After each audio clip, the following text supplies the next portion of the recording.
8 வயது சிறுவன், ஒரு கிரீடம், ஒரு சிங்காசனம், ஒரு தேசத்தின் பாரம். அவர் சாதாரண ராஜா இல்லை, அவர் யோசியா. அவரின் சுற்றிலும் இருள், விக்கிரகங்கள், பொய்யான ஆராதனை, தேவனை மறந்த மக்கள். ஆனால் 16 வயதில் அவர் ஒரு முடிவெடுத்தார்.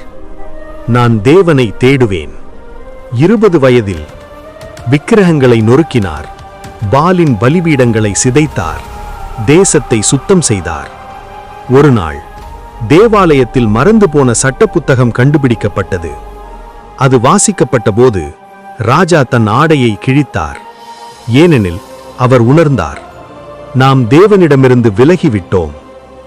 அவர் முழு தேசத்தையும் கூப்பிட்டு வேதத்தை வாசித்து உடன்படிக்கையை புதுப்பித்தார். அந்த காலத்தில் நடந்த பாஸ்கா சாமுவேல் நாட்களிலிருந்தும் இல்லாத அளவுக்கு மகத்தானது.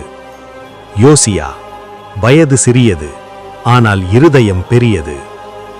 ஒரு மனிதன் தேவனை தேடினால் ஒரு தேசம் மாறும்.